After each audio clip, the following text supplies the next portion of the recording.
Today we have a cautionary tale. Oh, yes, very good. So we're going to begin it with a little bit of intrigue there.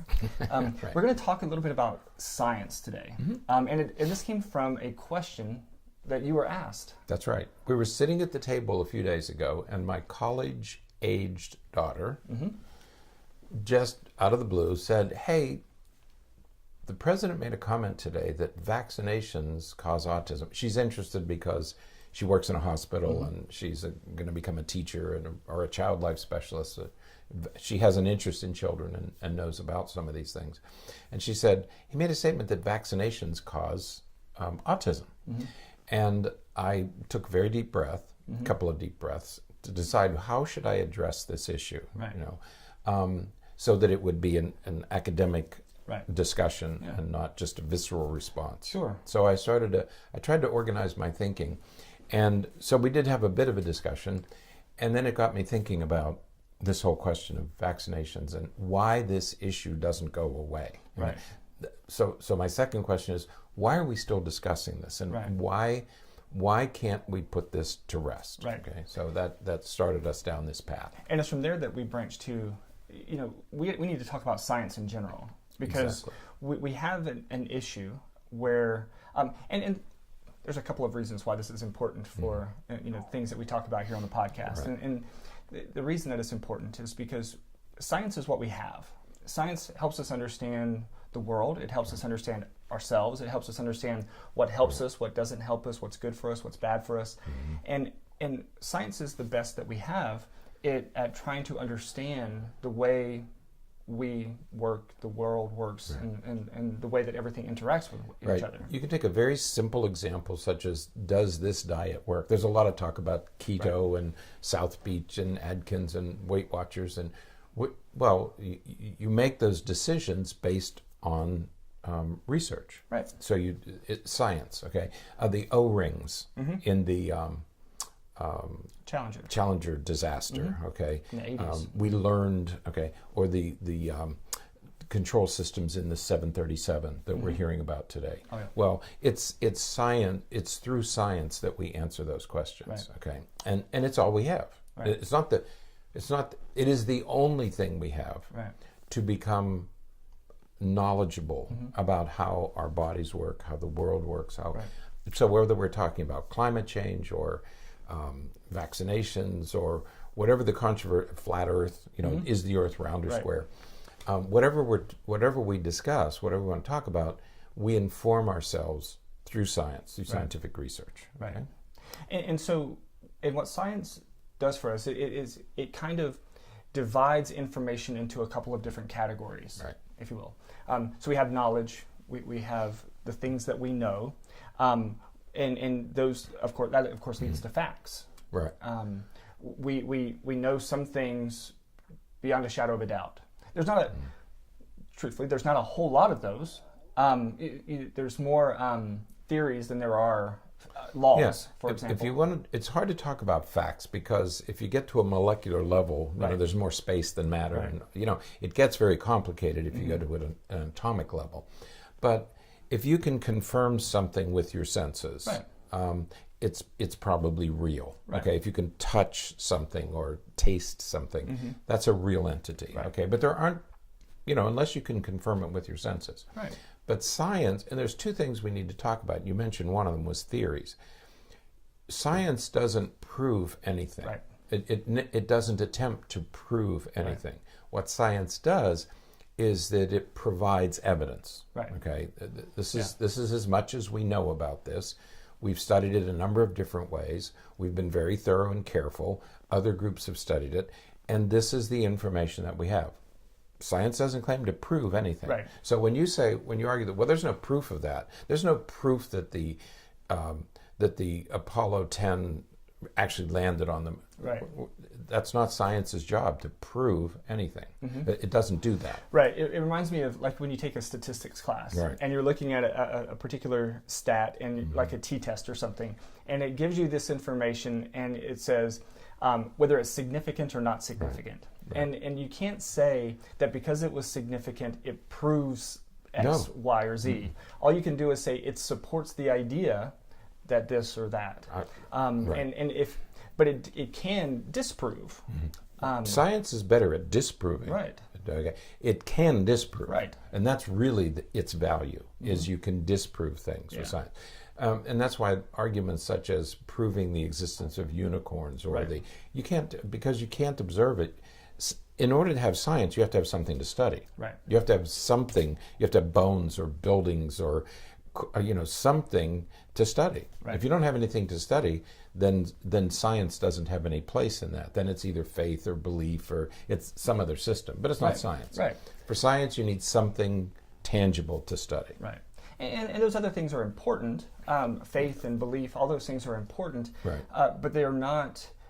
They're not the same thing as science. Right. They're just different. They're just different. And nothing. We're not arguing that anything is better. We're just saying this is what science can do.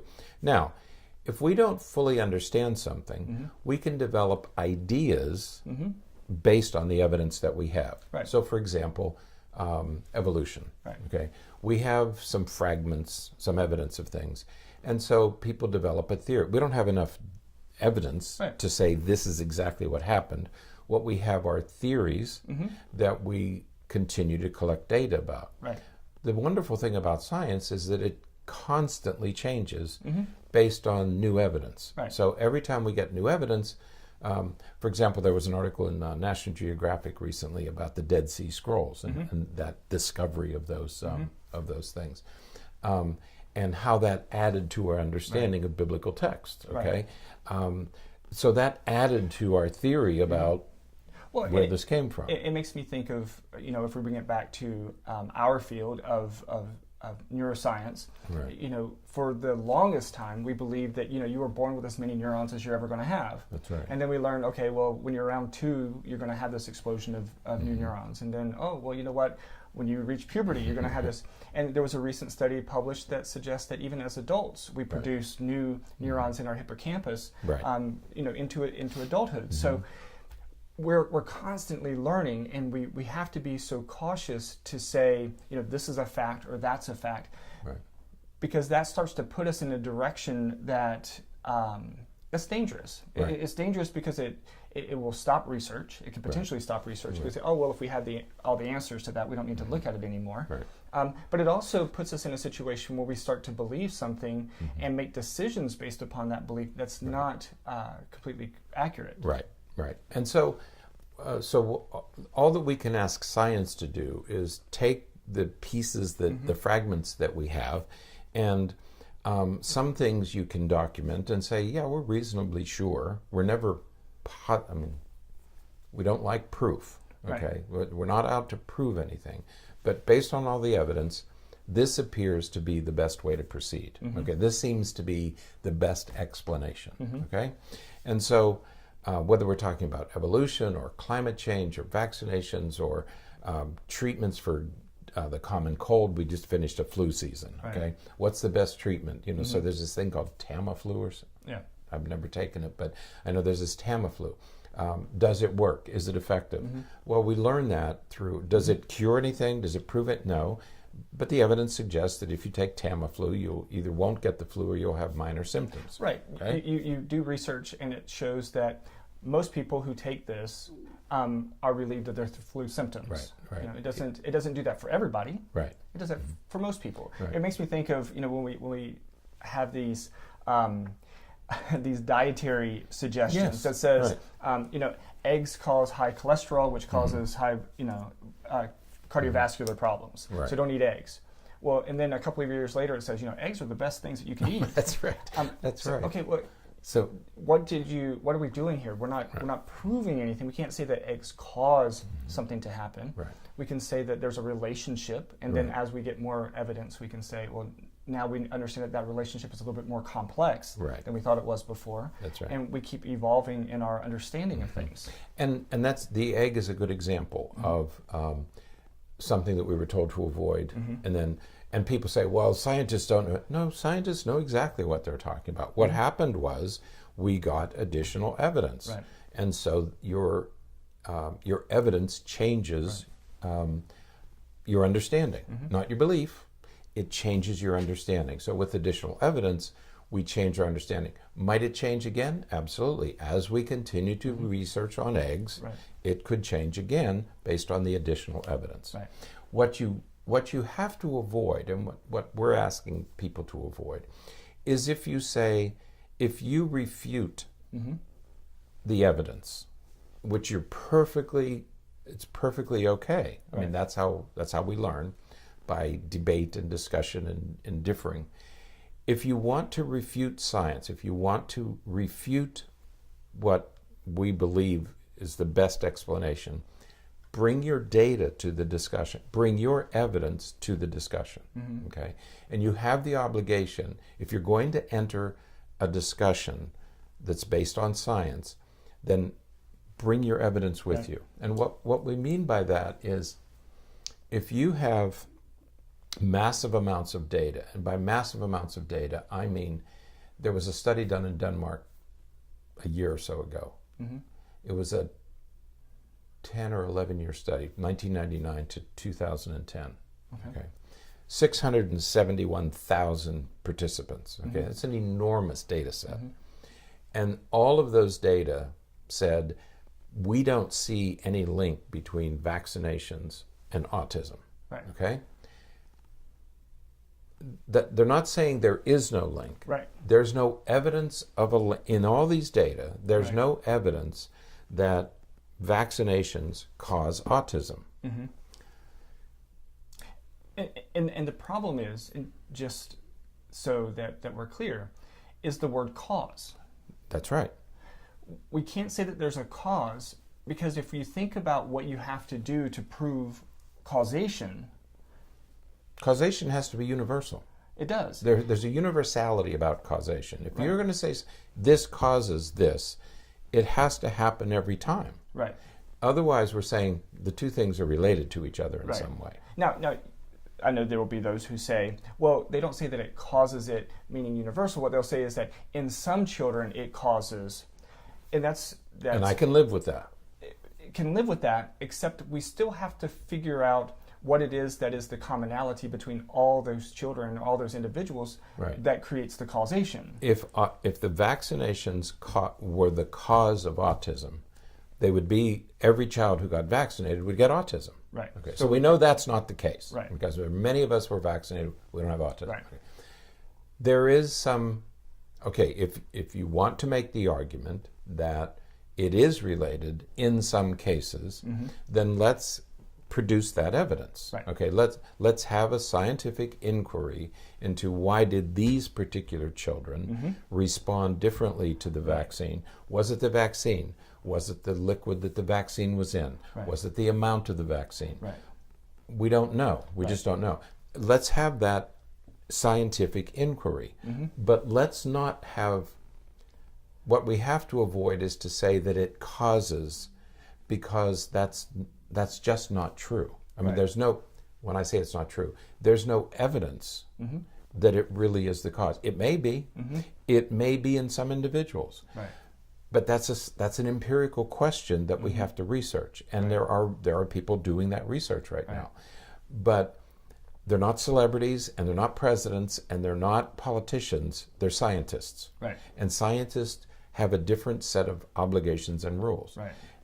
But presidents and celebrities also have an obligation not to spread untruth. Okay, and that's the problem that I have with this, and the very delicate discussion that I had to have with my daughter. I didn't want to disparage the president or criticize the president, but the president does have an obligation to differentiate and to and not to foster false claims or false information. Okay, and that's when he talks the way he does or tweets the way he does, he's perpetuating this misunderstanding that these two things are related to each other. They may be, but it's a scientific question. Well, but again, they're related. That when you say causes, it suggests that universality, that this always does this, and there's very few cases where always sticks. There's very few cases, and in those cases where it does, it's very powerful. It's very important, and it's very moving, Right. Because we can understand that. Mm-hmm. But when we're talking about these kinds of things, always just doesn't fit. It just doesn't work because we have too many. We have far more cases of it not working than we do of it being the case. And we're not saying that there is no relationship. Right. There may be a relationship in some children. Right. It may be a minor genetic mutation Right. that nobody knows about yet. I mean, we're just discovering what our 27,000 genes do, and maybe it's a tiny mutation in some genes, that create these sorts of things. But we don't know. But just to make an accusation is not evidence. Right. You can't begin the discussion. You may have the belief that they're related. Mm-hmm. Well, now the next step is you have to go out and get the evidence to show that it is. If you want to do that, if somebody can fund that research, I'm all for it. I would like to know. I would like to answer this question: is there a relationship or not? But that requires the same science that we use to say there is no relationship. Right. Okay, you have to use the same level of scientific inquiry. Yeah, and use the same level of scientific inquiry, and address the question, study the question. Okay, but don't make an accusation. What I mean by an accusation is when you read the articles about a causal link between immunizations and autism. One of the most frequently cited arguments is that the Centers for Disease Control is somehow collaborating with big pharmaceutical companies to perpetuate the untruth, the myth, that there's no connection, okay, that they keep doing these studies. Well, an accusation is not evidence, number one. If that's true, let's find out. Okay, if there is collusion, let's find out. Second, it's not just the CDC who's making the argument. Right. There's no CDC in Denmark that I know. I mean, the CDC is in Atlanta, not in Denmark. Right. Okay. There are studies being conducted all over the world, and all the studies say the same thing, that there's no causal connection between these two things. So don't just accuse one agency or even the pharmaceutical companies, because these studies are being conducted all over the world, and they all make the same conclusion. They've been making the same conclusion since this started back in the, I don't know when Wakefield first did those studies, whether they were in the 90s, I think the early 90s or late 80s or something. The first studies were done that said that there's some connection. And again, that wasn't even here in the United States. No, it was in England. Done in England, right? And it was two studies. He did 2 studies with 12 participants. Right. Okay, and he was more interested in their gastrointestinal system. That's right. That's where it started. There was some They thought there was some connection with the GI system, and there might be. I don't know. There might be some connection. Right. There have been some studies that have looked at that. The microflora in the gut bacteria as a relationship with autistic-like symptoms, at least. Right. And so there's some evidence emerging to look at that. But again, we're not going to say causation. We're not going to say this causes that. We're going to say that there's this relationship, and so now let's continue to investigate. Correct. And so, but let's be very careful that if the problem is the Centers for Disease, for example, the Centers for Disease Control is a collection of world-class scientists. Right. When you start to cast doubt on their credibility, the question has to come up is, okay, if you dismiss the Centers for Disease Control, what do you replace it with? Right. Do you replace it with accusations? Do you replace it with a study done in England on 12 subjects? I don't want to do that. Right. I don't want to trust my health care to a single study with 12 participants. Right. I'll trust my health care to thousands of scientists who have developed the Centers for Disease Control because they know what they're talking. It's science. Right. You know, when I get sick, I want the treatment to be evidence-based and thoroughly studied. Right. I'm not going to take some. If I get asthma, I want to know, what does the science say about the best treatment? Right. Is it albuterol? Is it what is it? Okay. So whatever the scientists have come up with over years and years and years of research, that's what I want to take. Yeah. I don't want to take olive pits. I don't want to take apricots. I don't want to take. I drink protein shakes for autism unless some scientist has said, yes, this is the cure for autism, for asthma. Yeah. Okay, so I will select my treatment based on Scientific people evidence. like the Centers for Disease Control. Right. Okay, and that's the obligation we have. Yeah. You know, we have a great movement in this country now for STEM, Right. science, technology, engineering, and math. Well, do we want to teach STEM, or Right. why do we teach STEM in our schools and then dismantle the credibility of the Centers for Disease Control? Because STEM leads to the Centers for Disease Control. It leads to hospitals. It leads to science. It leads to research facilities at major universities and think tanks. I mean, we want to train our kids to be scientists, but then we want to refute and rebuke the scientists themselves. Right. It just doesn't make any sense. Right. Science is science. Yeah. The other thing you can't do, if I can... Sure. The other thing you can't do is you can't cherry pick your science. Right. You can't say, well, I believe... I was speaking to an engineer who knows more about this than I do, because I learned in preparing for this that science doesn't prove anything, mathematics proves. Right. I didn't know that. Yeah. I didn't know that. You can Well, prove things with math. But you can't prove things with science. Right. Okay. So he's an engineer, knows more about this than I do. And he said, if you refute the science that says that vaccines and autism are not related, if you refute that, Right. then he said, throw away your cell phone and throw away your iPad and throw away because all those things were developed with the same science. Right. So you can't say I believe in a cell phone, but I don't believe in this. Or I believe in cancer research, but I don't. And I believe in stents for heart disease, but I don't believe in, Right. you know. You can't pick the science that you want. Either you believe in science or you don't believe in science. Flat earthers are another example. You know, Right. I mean, we have evidence that the Earth is a sphere. There's plenty of evidence. Right. Now, if you believe that it isn't a sphere, bring your evidence to the discussion. Right. Okay, demonstrate, and bring the evidence that the Earth is not a sphere, and then we can have that discussion. Absolutely. But you're obligated to bring your evidence to the discussion. Right. Don't just say, "Well, I don't believe it. I don't believe that in this and that." It's not a belief question. Right. Bring your evidence. Absolutely. So if we bring this back to the original thing, to the original point. All right. So Right. sometimes you're going to be asked questions by your kids. Mm-hmm. You're going to be asked questions that are going to be difficult to answer. Right. Because you're going to be put in a situation where you're going to have to take a few deep breaths and decide how you're going to respond. And I think that one of the most important things that we have to do is we have to teach our kids how to think. Right. You That's know, right. the situation that a lot of our youth find themselves in is that they